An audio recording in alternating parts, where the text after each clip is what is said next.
this is Pam Reese with Adventures in Aging. And again, I'm here with my friend Gary Vandenberg. Pam, it's great to be back again. And thank you to our sponsor, Stridelight. Stridelight provides quality diabetic shoes, custom inserts, foot orthotics, all lower extremity product needs. For over 20 years, their commitment to exceptional customer service and quality products has allowed them to earn a trust of all their customers.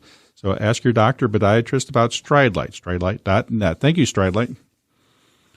Pam, what's our topics today? So, Gary, I'm going to start it with a question to you. Oh, boy. What motivates you? What motivates me, right? So that's a good question. I would say, I think I'm part of like the hippie generation. We're part of the baby boomers.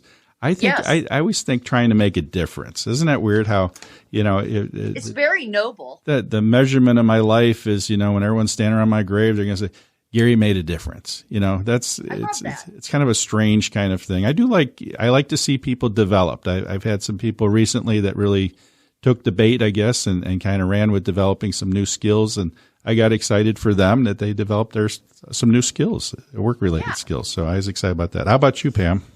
Well, for me, it's about probably what I accomplished. Did I actually accomplish something that warmed my heart, that made me feel good, or that made someone feel good? Oh. What did I accomplish? We'll give an example. I'm curious. Yeah. So let's say I'm at work and it's a crazy busy day and I've got 20 things on an agenda to do that day. And at the end of the day, if I could look at that list and say, I did in fact accomplish that and get it off my list, Oh, okay. that helps me get in there the next day. I think we're going to tie that in about procrastination, one of my favorite things. One of my favorite techniques in life is procrastination. I'm not saying that's a good thing, but, Oh my gosh. but it does kind of kill that whole thing when it comes to what motivates people in our lives. I know I read this somewhere, believed in something. It's like there's 3 ways to motivate people. The first one is fear. Believe it or not, fear is a great motivator. If you say you're going to get fired, I've always heard you're going to get yelled at, you're going to suffer some kind of a painful kind of thing, in your life. If this continues, that fear in a short range. I always think of drill camp, boot camp that the military people go through. I think that's kind of driven a little bit around fear and pain, isn't it? To try to shape you into, shape you into the army that we have high expectations for. But it's really a short term. You can't you can't inflict pain for 20 years on somebody, can you? Well, and you can't live in fear. So, as you go through the other 2 things that motivate the common person, keep in mind, everyone, that these are actually things that some people wake up to every day. This is what they wake up to motivate them through their day. So fear is one. The second one that I use all the time too, it's a little bit of a guilt trip thing, but it's obligation. It is your job. It is my job. It's your role in life. You are the mother, you're the husband, you're the dad, you're the parent, whatever. You're the child, you're the scout leader, you're the president of your class, you're the coach, on the team, you're the whatever, you're the captain on your sports team, whatever it is at a different age in your life. Obligation is a major one. I love to inflict on people. How's that sound? Seems to motivate people. Well, I think most of us have an obligation to someone else or to something else. And I could say that probably motivates a lot of people every single day. Right. And then the third one, and I think this is where you were coming from, and I hope I'm coming from it too, is just passion, just sheer passion. I've had jobs for years that I could literally jump out of bed at 5 and 6 in the morning and couldn't wait to get to that job. Oh, Gary, same here. I've had jobs where when I was on vacation, I couldn't wait to get back to work. Now that's sick. To start on that project or to start renewed. I don't feel that way much anymore. I was hoping but there was a time in my life when I did. Not now. Not now. Okay, I'm glad that's If you got that situation, listeners, please reel it back a little bit. I often say, when you're at work, give it your all. When you're off work, give it your all at not being at work. How's that? So those types of things. But there's different people that motivate things throughout their life, and those are the kind of things we're going to talk a little bit about today. what makes you up and wakes you up and get going. People go to jobs to get paid, right? We have bills to pay and all those types of things. And I've said in the past that I was fortunate to marry somebody that I could give all my money to, and she controls all the bills, paying all the bills, right? So odd. She has all the money. Women are envious right People now. say, Gary, do you know how much you have in the bank account? I have no idea, right? Isn't that honestly? Yeah. And because there's stress involved too, dealing with those types. So money is definitely not a stressor in your marriage. But also it doesn't motivate me. And I had a boss at one time. I love always saying this, and we sat down at my annual review, and he said, if you accomplish certain goals a year from now, I'll give you a $10,000 bonus. $10,000. Yeah. And I remember looking at him, and I said, I'm going to give the same amount of energy whether I get that or not. What am I going to give more because of that? See what I'm saying? And at the end of that year, I got that bonus, believe it or not, and it didn't motivate me at all. I was going to do it anyways. Isn't that if you want to give me $10,000, that's fine. But it was the strangest thing that I always look back saying, when people say that, and what the weird thing about what this whole topic on motivation is, to some people, that is the number one thing. And I'm not saying that's bad, and I'm not saying I'm good. I'm just saying, isn't it interesting that some people would do that? Right. Money is the means to an end, right? So most people thought that all they want is money. If only I had a certain amount of money, or if only I had enough money to do. And in fact, what the human actually wants, what do they want? The feelings associated with having it. Isn't that something? Yeah. Now, I wouldn't mind winning the lottery, but I've often thought most people that say they want to win the lottery, they don't want to win the lottery. They want to spend money, right? Don't they? They just want to buy yachts and big houses and go on fancy vacations. You want to feel good about the prestige, right? Yeah, they want to have those feelings of freedom, I guess, those types of things. But I know there's a quote out there. It's by a gentleman named Kevin Krauss, and he says, life is about making an impact, not about making an income. Isn't that interesting? When is. An impact versus an income. And it ties right in with your topic there about feelings. And the more I was thinking about this and reading a little bit about what motivates people, I really think that is. I think people are going to say, I'm motivated to have a feeling. I want to look a certain way. I want to feel a certain way. I want to tell people that I'm happy. I'm successful. I'm whatever it is. It's more of a feeling than to say, here, you want to look at my bank account. See what I'm saying? No, for sure. And you want to be careful about chasing money blindly, because you could end up rich with all the money you could ever want in your life and feel deeply unfulfilled. Oh, yeah. I saw recently that about Howard Hughes. Remember The Aviator? I think that movie about him. Right. This guy's walking around in shoe boxes and looking kind of miserable. Do you know what I mean? As a very wealthy person. And you had other people that probably have very few means of money and things and wealth and items, and they're happy can be, right? So it's very interesting how we're all a little different when it comes to motivation. I'm sure we've all heard of Stephen Covey. He was the 7 Habits of Highly Effective People. Yeah, you quote him a lot. Oh, I love Stephen Covey. And one of my favorite ones is a quote that says, if the ladder is not leaning against the right wall, every step we take just gets us to the wrong place faster. Isn't that funny? Real profound. Right? And when you stop and think about it, where we put our ladder up and what we want to, accomplish, let's make sure it's the right wall. I had a funny story, totally unrelated to this. And I was with a gentleman, and I was at his nursing home for the first time. He said, let's go out to lunch or something like that. And somehow I said, well, I'll drive. And we get talking, and we were going somewhere like a restaurant or something. Yeah. And I'm going full blast, like 50 miles an hour or something, 60 miles an hour. And he says to me, Gary, you are really going fast. You're, really making good time, but you're going the complete wrong direction. Isn't that funny? And I always think back about how fun, and it was so profound how we do that in our lives, don't we? Sometimes we drive fast and on the wrong path. Yeah. Yes. And sometimes we think what motivates us is like we said, money or career, moving up in the organizations. And, keep going back to that whole idea of how does it make you feel? I wonder if people that get to that point sometimes wish they weren't. And I've met people just recently that they're in a job position. They work their way up, but they're not happy. They overshot their goal, yes, if that makes sense. That happens a lot. And then sometimes we wish for something, and then once we achieve that, we realize it's a lot more work. It's a lot more time and energy. Oh, yeah. Sometimes it's when somebody goes and they become like a supervisor. I'll use that as an example, right? Or a department head. We're in healthcare, we have these department heads. And there's somebody recently, and she's a department head, but she really loves working in the kitchen. And we ended up having a situation where she had to go in the kitchen and help on some meals. She loves it in there. See what I'm saying?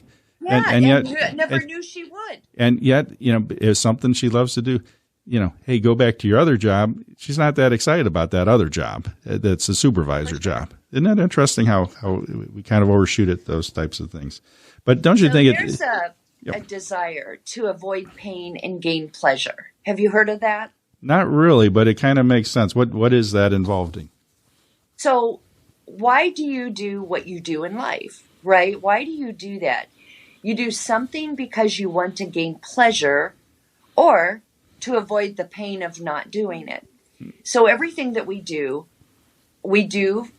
because of those two forces, pushing against each other, to avoid the pain or to gain the pleasure. Okay, makes sense. Yeah, when you stop and think about it, I think, it kind of ties in with what I was going to say about procrastination, right?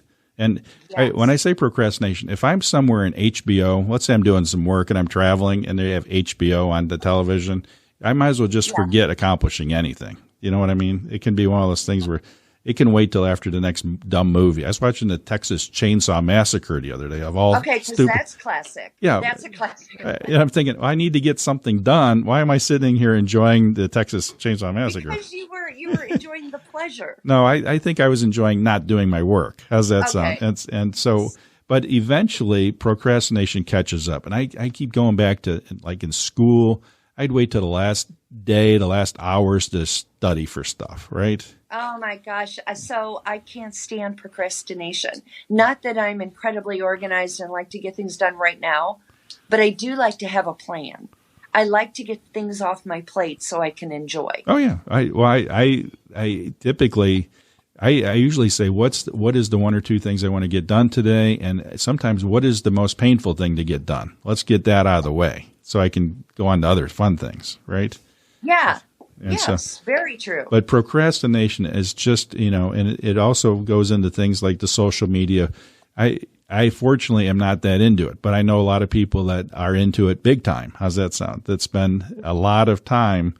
I don't know what they're doing out there as far as just being part of the scene, I guess, of the community. It's being seen and heard, right? Finding collaboration, and a lot of people are motivated by that venue. By that type of communication. It's motivating and exciting. And so, for instance, Gary, I have a friend that follows a lot of different people on Facebook. Right. And she will say, oh, so-and-so, they're always having so much fun. She posts the best restaurants and the best dinners, and they're traveling. And I always say, that's because she's not posting what she does all day. We could all take those great motivational moments and fabulous times and post those 4 times a day, but that doesn't mean that's our whole life, right? And there's something about people liking to look into other people's lives too, isn't it? It's we're voyeurs. Is that what it is? We're voyeurs. Maybe our lives are so boring that we want to go and live through other people's exciting lives or something, right? So, and I think there's something to that. Yeah, but I think there's common factors, isn't there, that motivate people in life, and I think we've got a handful of ones that we just want to talk through. I think that first one we touched a little bit on is probably money and rewards, right? Yes. So we already said that when you're chasing money, you might be chasing more pain or actually not really getting what you want out of life. And so when you understand what you're truly after, right? So when you say you want more money, do you want a bigger house? Do you want a sports car? Do you want to be able to move several states away, or do you really want to be able to travel more? So there's a motivational factor for a lot of people to wanting more money. Oh, yeah. Did you ever do this? I was in some workshop a couple of years ago, and they gave us a bunch of magazines, and we had to cut out pictures of things that we wanted in our lives. Isn't that funny? Yeah, I think schools still do that. And people cut out a speedboat. They cut out, fancy dresses or a vacation spot like that. And, I remember I read a book about problem solving. I love problem solving. We'll bring it in sometime. It's one of our podcast topics, hopefully. And it was saying if you really want that speedboat, let's say it's a beautiful boat. In this book, it said, avoid it. Isn't that weird? If you really want something like a fancy car, avoid it. Think about what you need to do to get that car. Think about what you need to do to get that yacht. There's another thought about that, Gary, on a different path. So actually, those are called vision boards. Yeah, the vision boards, right. The vision board. You put the board up in a common area of your home where you are all the time. Maybe it's even in your bathroom. And you're supposed to post things on that vision board that you want in life. And keep thinking about your boats and your yachts and your fancy dresses and your vacation spots. And really, you're not supposed to think about how you get it. You're supposed to focus on the outcome of having it. Oh, okay. Well, that's a little different again, you're chasing the feeling.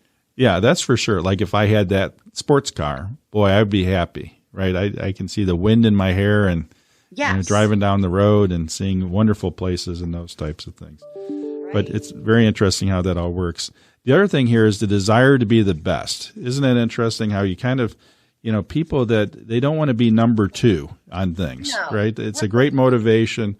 If people are in sports, they don't want to be on the losing team. They want to be on the winning team, right? Always. And if you remember Talladega Nights, Ricky Bobby. Do you remember Ricky Bobby at all? Oh, I remember Talladega Nights. Yeah, if you're not first, you're last, right? It's one of those kind of things. So anymore, kids are taught in sports that everybody's a winner.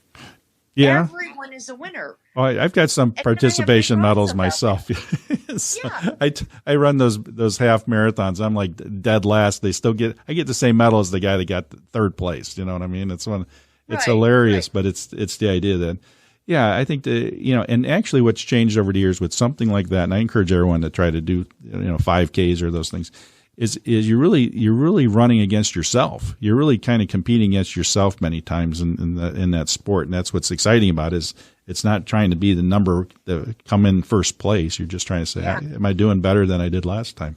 But Muhammad Ali, we're all familiar with him, and his desire to be the best. He has a great quote. It says, "I hated every minute of training, but I said, don't quit. Suffer now and live the rest of your life as a champion." Isn't that something? Live the rest of your life. So he was willing to put that hard work in, the dedication in, because he knew at the long run it would pay off. And many people do that, and they make those sacrifices. Yes, and I was just going to bring up about sacrificing your time and working hard every single day so that you can achieve what that is you want, because that outcome is worth the time and energy you're putting into it. And that goes back to the pain and the gain. Right. A lot of times you have to suffer through all the pain to fulfill your dream. Right. And to get what you want. And I saw a program just the other day when I was procrastinating again, and it was about spelling bees, and it was these kids that are probably 6th to 8th grade, and how many hours a day they spend and how many words they read every day. It's just insane. And you think They're about motivated by that. But I'm thinking in the long run, they have good vocabulary. That's for sure, right? And a good thing. But it's the fact that they found their passion. They want to do it. I mean, each of these kids had a supportive environment around them to want to do it. But it's really, motivating people to do that very best. But we talked a little earlier, Pam, and maybe bringing up, one of the other key motivators is helping other people. There's something about, the desire to do stuff for other people. Yes. That's human nature, isn't it? It is human nature, and people love to see changes in other people's lives. and they want to fight for that better future for them. And I really do believe that this is very, very prevalent between parents and their children, right? People you love, people you care for. But there's a lot of philanthropists in the world that truly love helping others. People that do have extra money, people that do like to give up their weekends to go help someone else work on their home. Or the Habitat for Humanity. Think of yes. President Carter. How many he's more well known for that. Believe me, in his whole life of all the things he's done with Habitat for Humanity. But you think about Bill Gates. He's a billionaire, right? Yeah, Bill and Warren Buffett, right? And they've done things over the years that have brought in millions, billions of dollars, right, in charity type of money, just helping other people. The Carnegie, all libraries are in the United States, I think, were set up because of Dale Carnegie's money there. So there's wonderful things that people have done to kind of help others, and what a wonderful motivation that is to drive. Well, Gary, it could also be just a really great tax. Good tax write-off too. Yeah, they could be a good tax. I don't know if Mother Teresa needed a tax write-off, but yeah, Mother Teresa isn't in that category. But I think that there are people that are highly motivated, yes, to do those types of things. It's channeling those energy and those types of things. I know one thing that comes to mind is people love power and fame, don't they? That's kind of a motivation. There's people. Yes. And power and fame is big for a lot of people. And it can be, whether it's in the business world, entertainment world, even in your social network world, right? There's people that rise to the top because they're motivated. They want to be, politicians come to mind also. But I think of people in different organizations that actually, take the role of becoming a president of the organization. I'm always kidding my wife. Sure. Whatever she always joined, this was when our kids were younger, she would always start in as a member of something. And next thing you know, it wouldn't take long for her to gravitate up to being, the president or in charge of something, right? And right. It's funny how people do that. So, and that motivated her to do that. Do you chase the power or the fame? So, for instance, if you start up a new business for yourself, your dream, you're fulfilling your dream of having your own business. Is it because that's your passion? What you're doing is your passion. You're going to work at it every day. Or what motivates you might be to say, I am a business owner. I have my own business. Yeah. And people like the title, president, founder, those types of things. Chairman. I think you and I have those kind of titles too, don't we? Founder and president. Right. Yeah, of our big organizations, right? So right. The next one, though, is recognition. And I know people do things because they're highly motivated. One person that comes to mind, one of my favorite guys of all time, was Lee Iacocca. He was, one of these great guys at Ford Motor Company. I think he was tied in with the Mustang, if I'm not mistaken. That whole concept of that car, and how that all came about, and ended up working for Ford many years. But then he went over to Chrysler, turned them around. If you remember that whole thing, this was years ago. Oh, I do. My dad worked for Chrysler, and my dad adored Lee Iacocca. Yeah, but I'm sure part of that was just the idea of him feeling motivated to say, hey, I deserve some credit here. I can do these things. And it wasn't to be braggadocious. It was just the idea that he was able to take a situation that he found himself in kind of, on the wrong side there at Ford at some point and turning it around into a positive, saying, I can do this on my own. And I think I see a lot of that sometimes. People branch out and start their own businesses because of that passion of wanting. Well, there's another story about Thomas Watson. Have you ever heard of him? Oh, yeah. Well, he was the IBM guy. I'm sure It's been years ago, but yeah. And again, even think we've talked about Dave at Wendy's. He used to work for Kentucky Fried Chicken. I think there's different people that somehow something happens and they end up branching off.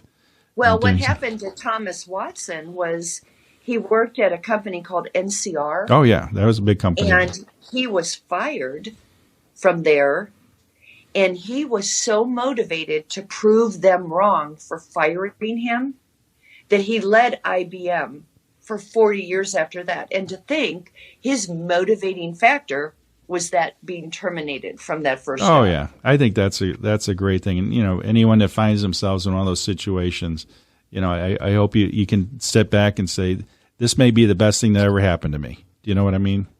Yeah, you don't say it at the time. You don't say it at the time. But hopefully, do you though?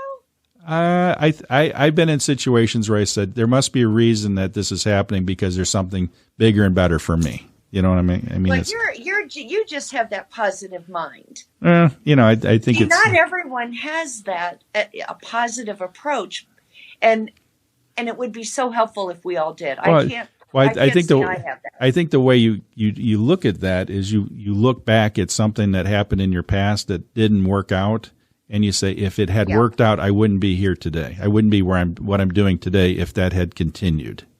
Does that make sense? Right. A couple years ago. What if it would have been better? What's that? What if it would have been better? No, it wouldn't have been better. This is better than that. That's how the whole story has to play out, Pam. So I love your motivational you can't say, too. well, it would have been better if I would have stayed. I'll remember that. All right. Yeah, it would have been better. Thanks. You just depressed me royally for some reason there. I'm just kidding. The next one. So along with passion, Gary. Yeah. So if you really think about it, there are times when you can feel so motivated for something that you are absolutely willing and to sacrifice all the things that you love and all the things that you love to do. Well, I don't know about that. So motivated by one factor. Yeah, I can't relate to that too much. I know when it comes to passion, it's just the idea of, it goes back to that original thing we were saying about, pain and pleasure and fear and all those types of things that, people that, and I remember this one girl and this lady, and she sold like the little trinket things. Do you know what I mean? It's like the, pens and that stuff. Right. And, it was amazing. She had such passion. She was so excited about it. It made me want to buy that stuff. Right. Isn't that fun? It was contagious. It was contagious and I've seen that with people selling Tupperware and those kind of products, whatever you call those home kind of products that, if they have great passion towards something, they end up being great salesmen and women. You know what I mean? In a whole different world because they love what they're doing. And sadly, there are so many people that never develop a passion for anything. They go to work like zombies. They don't have that passionate feeling for what they're doing. And maybe they've lost their drive for that ultimate goal because it just didn't come timely, or they seem to have different paths that took them in a direction they really didn't want to go. And that can create some ordinariness, right? Oh, yeah. You just become average. You become ordinary because you're not passionate enough to move forward. And, so it's kind of what drives people, and, completing a task is a great thing. I always think about one thing I share with people all the time is if you have a deadline, if you have a date, whether it's, paying your taxes on April 15th or it's Christmas Day, you got to buy a present by Christmas Day. Whenever you attach a date or a deadline to something, you're far more likely to get it done. Wouldn't you agree with that?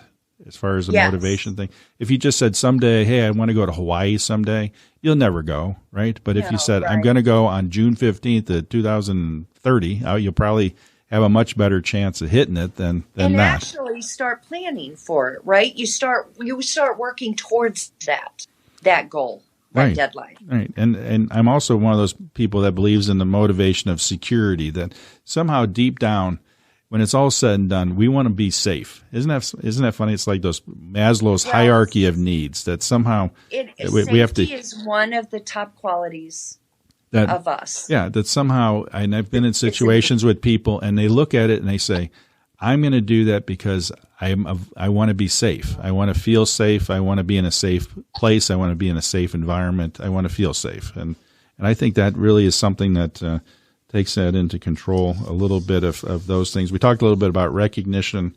One thing that's weird that motivates people is proving others wrong. We talked a little bit about that, but when you stop and think about it, isn't that funny how people end up, motivated again, past businesses, past relationships. Yes. I'm going to prove my ex-boyfriend or ex-girlfriend wrong. I'm going to be successful. Opposition. You're motivated by opposition. Isn't that something? Yeah. Yes. Have you ever had that, Pam? Have you ever tried to prove somebody wrong?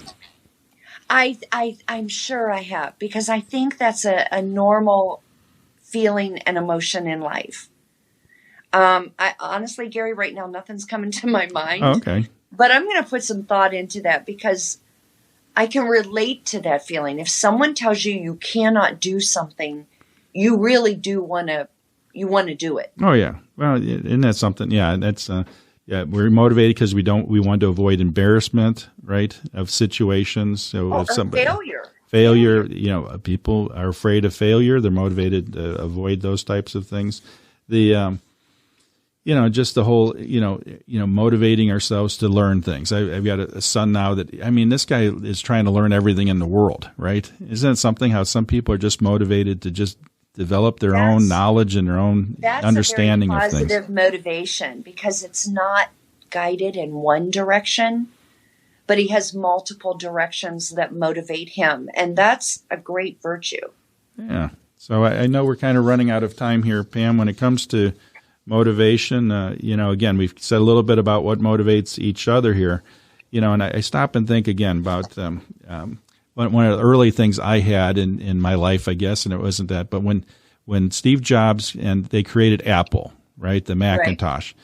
The Macintosh to me as a computer, it changed my life, because I saw that thing and I said, I've never seen anything like that before, that you could have a little computer that you carry around. And I started a whole business with my printer in a suitcase and my little Macintosh. Well, our age, Gary, that was a big motivator for all of us, right? And the fact that I had something that nobody else had, and it cost a lot of money, but you know what? It was a trick, right? It's a little bit of a trick of saying, here's like a magic show. I can take it around and take things that people were doing really long, painfully, and I could now do it on like a typewriter that saved things. Isn't that weird? It's like and it's hard to explain that to younger people, I'm sure, these days. But one thing that Steve Jobs used to have a portrait of Albert Einstein in his house, and because he always wanted to remind himself of his vision and use technology. And you stop and think, and if you ever read these books about successful people, they always look at other people. They've always read about other people. They idolize other people. They hung out with model. Right. Hanging out with the right people that have the same kind of goals and visions as you have, I think, or encourage your visions, is a great thing to kind of take with you as you're going through there. Well, Gary, in conclusion, I just want to tell our listeners, find what motivates you. So once you understand what drives you to get up every day, what drives you to smile throughout the day, or what drives you to keep going, figure out what that is, and then you start to create an environment to inspire you to go further. So, with that said, Gary, we had a good day today. And I want to thank all my listeners and all those that share our podcast. And Gary and I are very appreciative. Thanks, everyone. Thanks, everyone. Bye-bye.